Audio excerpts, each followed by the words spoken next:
Le cerveau humain est capable de créer quelque chose que la réalité ne peut pas lui donner. Des visages, des voix, des présences entières, construites de toutes pièces, avec une personnalité, des opinions et parfois même des conseils. Les scientifiques ont étudié ce phénomène pendant plus d'un siècle. Ils ont interrogé des milliers d'enfants, des milliers d'adultes, et ce qu'ils ont trouvé les a surpris. 65% des enfants de 7 ans déclarent avoir eu un moment de leur vie un compagnon imaginaire. Quelqu'un qui n'existe pas, quelqu'un à qui ils parlaient quand même. Et dans la grande majorité des cas, ce n'est pas un signe de trouble, ce n'est pas de la folie, c'est le cerveau qui fait ce qu'il fait de mieux. Survivre. Mais voilà ce que les études ne te disent pas. Elles ne te disent pas ce qui se passe quand cet ami imaginaire, c'est aussi la partie la plus brillante de toi, la partie que personne d'autre ne peut voir, la partie qui te rend et extraordinaire, mais aussi qui te rend seul en même temps. Elles ne te disent pas ce que ça coûte de construire toute ton identité autour d'une voix intérieure et ce que ça fait quand cette même voix commence à disparaître. Aujourd'hui, on va parler d'un gamin qui a vécu exactement ça, qui a transformé sa blessure en génie et son génie en prison. Et à la fin de cette vidéo, je te promets que tu vas reconnaître quelque chose. Pas dans lui, mais en toi.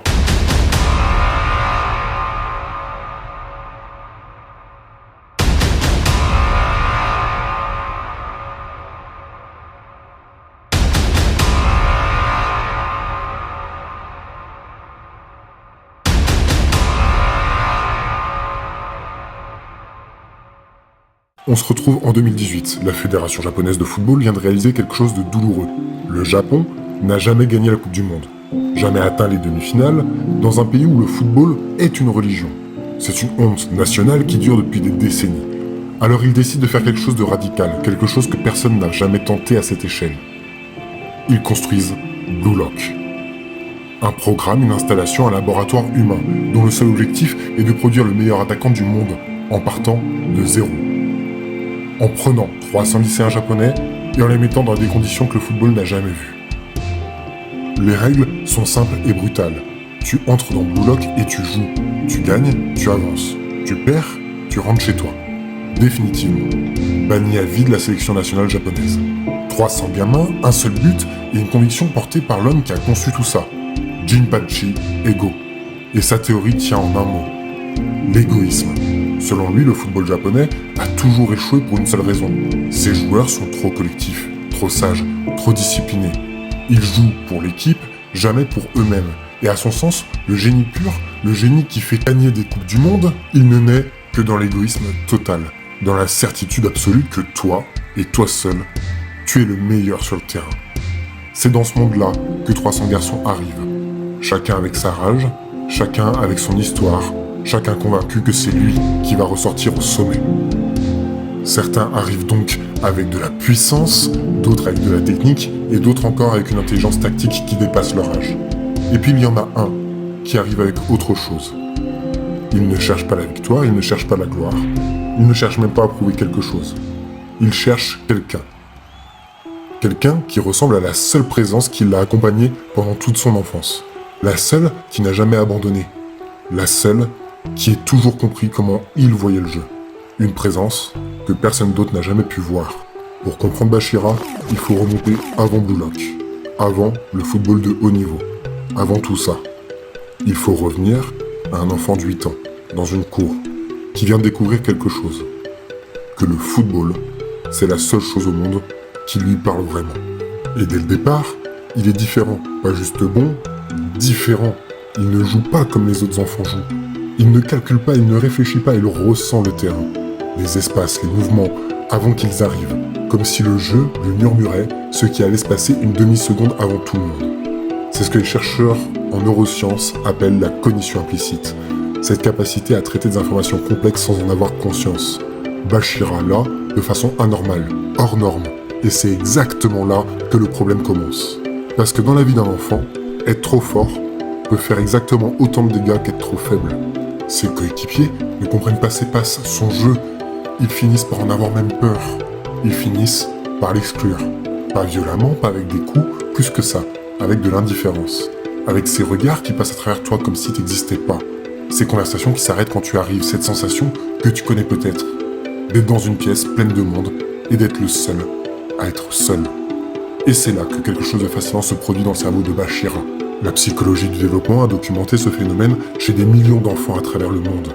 Quand un enfant fait face à une solitude qu'il ne peut pas résoudre, quand la réalité ne lui donne pas ce dont il a besoin, le cerveau crée, il fabrique, il invente une présence, un compagnon, quelqu'un qui comprend, quelqu'un qui répond, quelqu'un qui est toujours là.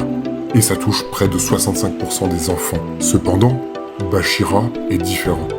Il ne crée pas un ami imaginaire simple, il crée un monstre. Mais voilà ce qui rend le monstre de Bachira unique, complètement différent de ce que la psychologie décrit habituellement. Parce que son monstre, ce n'est pas juste un ami, ce n'est pas juste une présence pour combler un vide.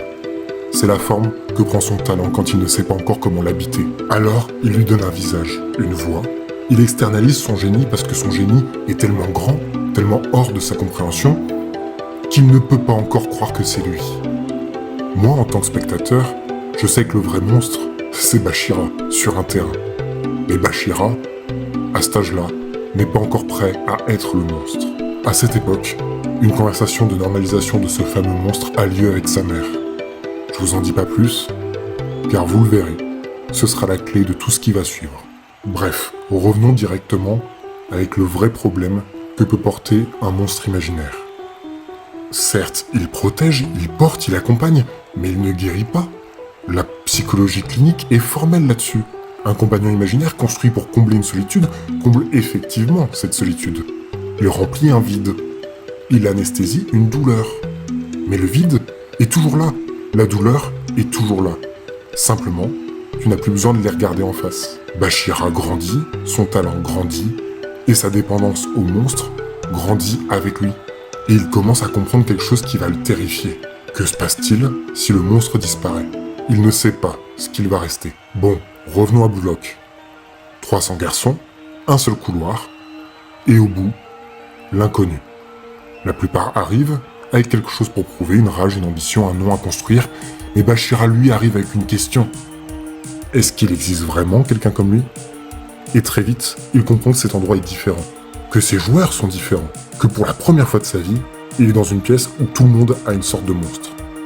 Pas les mêmes, pas au même niveau, mais présents, réels, il les sent. Et quelque chose se réveille en lui, quelque chose qu'il n'avait jamais ressenti dans une cour d'école, dans un club de quartier ou même dans aucun vestiaire de sa vie. L'excitation.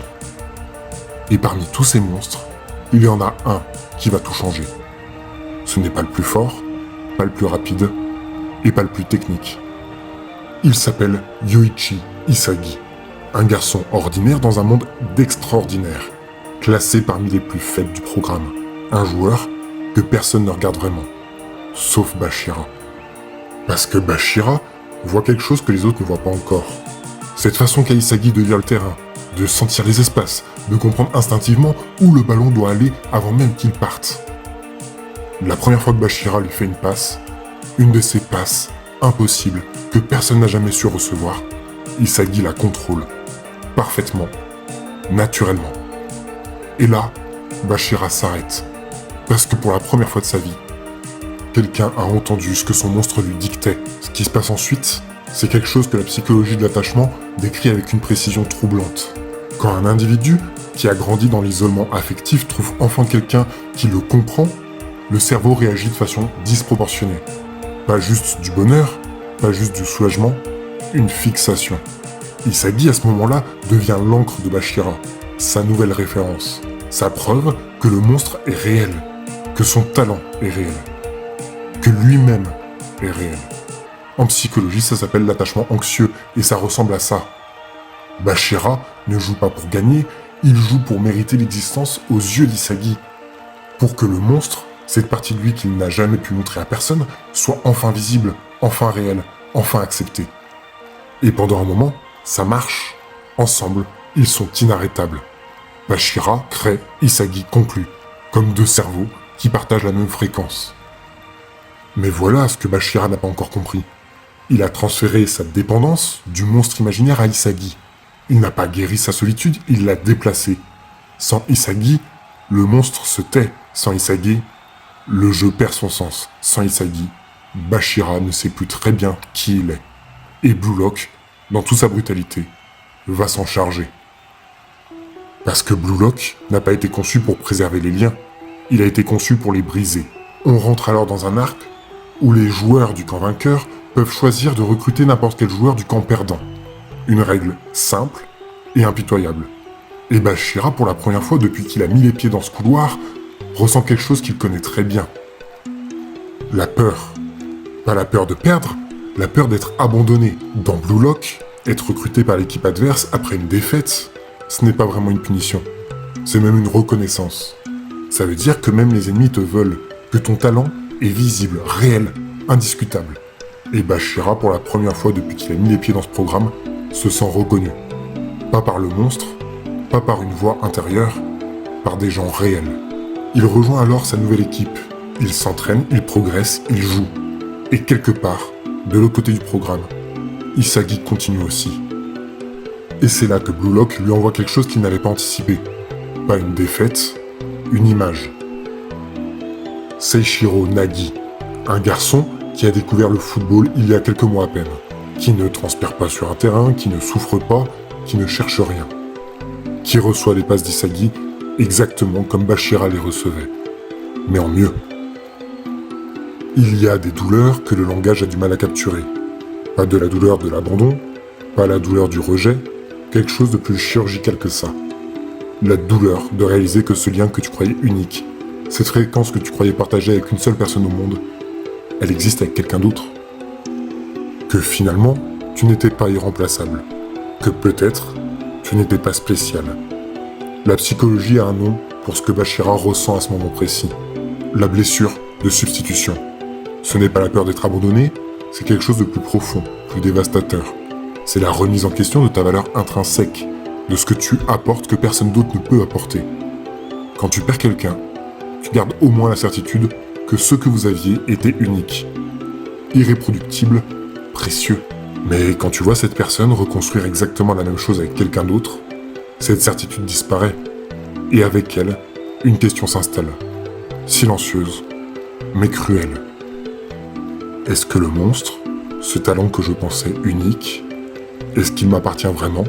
Ou est-ce que n'importe qui d'autre aurait pu le porter à ma place? Ce que Bashira traverse ici, c'est quelque chose que des millions de personnes connaissent. Pas sur un terrain de foot. Dans un bureau, dans une relation, dans une amitié, ce moment où tu réalises que la place que tu occupais, quelqu'un d'autre l'occupe maintenant. Et que le monde continue de tourner, sans trembler. Et là, deux chemins s'ouvrent. Soit tu laisses cette question te détruire, soit elle te force à trouver une réponse que personne d'autre ne peut te donner. Et Blue Lock, dans sa logique implacable, va forcer Bashira à choisir. Parce que le programme vient d'organiser quelque chose que personne n'attendait. Bashira contre Isagi. Son ancienne équipe contre la nouvelle. Le passé contre le présent. Et dans les yeux de Bashira, il voit un changement chez Isagi. Il a évolué. Vraiment évolué. Pas à la marge, mais en profondeur. Et Nagi, juste derrière lui, il sourit. Quelque chose se déplace alors dans les yeux de Bashira. Pas de la rage, pas de la tristesse, quelque chose de plus ancien que ça. La même question qu'il se posait enfant, seul dans une cour d'école, avec son monstre pour seule compagnie. Est-ce qu'il existe vraiment quelqu'un comme lui? Sauf que cette fois, la question a légèrement changé. Ce n'est plus est-ce qu'il existe vraiment quelqu'un comme moi? C'est devenu est-ce que je suis vraiment moi? Il y a un concept en psychologie cognitive que les neuroscientifiques étudient depuis des décennies. Ils l'appellent l'intégration du soi. C'est le moment, souvent douloureux, où les différentes petites parties fragmentées d'une identité arrêtent de se regarder en chien de faïence et commencent à fusionner. Le soi réel, le soi idéal, le soi protégé, le soi caché. Et chez Bashira, ces parties s'appellent autrement. Car dans sa psychologie, il y a le garçon et il y a le monstre. Et ce soir, pour la première fois, ils vont devoir occuper le même espace. Alors le coup de sifflet retentit, et quelque chose est différent dans le jeu de Bashira. Pas plus fluide, pas plus spectaculaire, différent dans quelque chose qu'on ne voit pas directement. Il ne cherche plus. Pour la première fois depuis l'enfance, Bashira Meguru ne cherche plus quelqu'un qui lui ressemble. Il ne pense qu'à lui-même. On arrive à la 23e minute. Isagi reçoit une passe de Nagi et il marque. Et Bachira, à 5 mètres, regarde cette situation. Son visage immobile, on entend la douleur, on entend l'effondrement. Parce que pour la première fois, il comprend. Ce qu'Isagi a avec Nagi, c'est réel, c'est précieux. Mais c'est leur fréquence à eux. Et ce que Isagi a avec lui, c'était la sienne. Personne ne remplace personne. Les liens ne se copient pas, ils se vivent. Et là, dans cette compréhension, quelque chose se libère. La dissociation de personnalité s'arrête, et son jeu change en temps réel. Plus instinctif encore, plus imprévisible, plus lui. Parce que Bachira ne joue plus pour être compris, il ne joue plus pour trouver quelqu'un qui entend son monstre. Il joue parce que c'est ce qu'il est. Et c'est là que quelque chose se produit. Quelque chose que les neurosciences appellent l'état de flow. Les sportifs l'appellent la zone, les artistes l'appellent l'inspiration, et les philosophes l'appellent la présence totale. On en reviendra plus tard sur une autre vidéo avec Jinpachi Ego. Bachira, lui, l'appelle la montrance. L'état où le monstre et le garçon ne font plus qu'un. Ce talent qu'il avait externalisé pendant 16 ans, cette voix à qui il posait des questions, cette présence qu'il cherchait dans le regard des autres pour savoir si elle était réelle, elle était lui. Elle a toujours été lui. Et là, Bachira, sur le terrain, fait quelque chose qu'il n'avait jamais fait. Il ne fait de passe à personne. Il joue solo. Parce que c'est le bon choix, parce que c'est ce que le jeu demande, parce que c'est ce que lui, Bachira, a décidé. Sa mère avait dit que le monstre c'était la voix de ce qu'il était vraiment. Elle avait raison. Mais pour entendre cette voix, vraiment l'entendre, il a fallu perdre tout ce qu'il utilisait pour ne pas avoir à l'écouter. Il a fallu perdre le monstre imaginaire, il a fallu perdre Isagi, il a fallu regarder Nagi prendre sa place. Il a fallu rester seul avec lui-même, complètement seul, sans filet, et réaliser qu'il était encore là. Bachira Migoro est entré dans Blue Lock en cherchant quelqu'un. Il en est ressorti en ayant trouvé quelqu'un d'autre, lui-même. Au début de cette vidéo, je t'ai posé une question.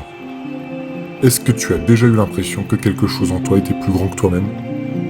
J'ai pas répondu, volontairement. Parce que la réponse, Bachira ne pouvait pas te la donner au début. Il ne la connaissait pas encore lui-même.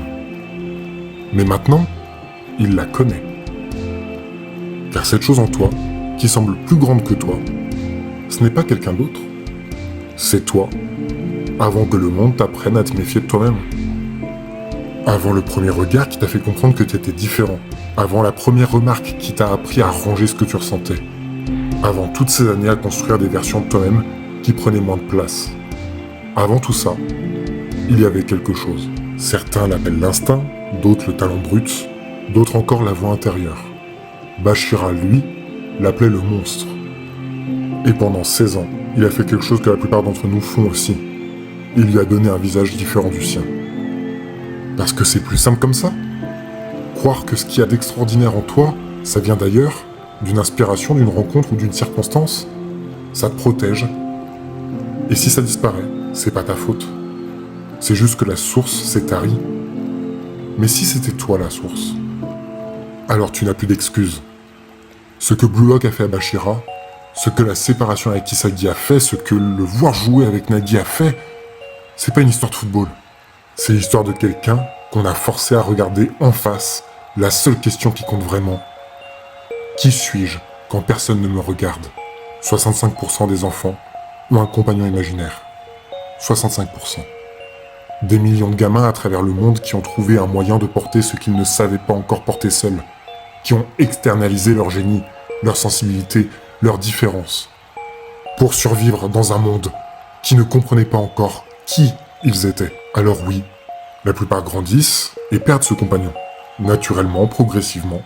Mais ce qu'ils ne savent pas, ce que personne ne leur dit, c'est que perdre le compagnon imaginaire ne signifie pas perdre ce qu'ils portaient. Ça signifie être enfin prêt à le porter soi-même. Bachira a mis 16 ans, un programme brutal, une séparation déchirante et la vision de son propre remplacement, pour comprendre ce que sa mère lui avait dit dans cette cour d'école. Elle n'avait pas dit « le monstre c'est quelqu'un qui t'accompagne ». Elle n'avait pas dit « le monstre c'est quelqu'un que tu dois trouver ». Elle avait dit « c'est la voix de ce que tu es ». Pas quelqu'un d'autre, pas une présence extérieure, pas une dépendance. Lui. Alors maintenant je te pose la question. Est-ce que t'as un monstre? Tu sais, cette partie de toi que t'as mis dans un coin, parce qu'elle prenait trop de place. Ce talent que t'as appris à minimiser parce que les autres avaient l'air gênés. Cette voix que t'entends encore parfois la nuit, qui te dit que t'es capable de quelque chose que t'oses pas encore nommer. Ton monstre à toi n'attend pas que tu le retrouves. Il attend que tu arrêtes de fuir. Bashir Amiguru est entré dans Blue Lock avec un monstre, il en est ressorti en étant le monstre. Et la différence entre les deux, c'est tout le chemin de cette vidéo. Et toi, il commence où ton monstre?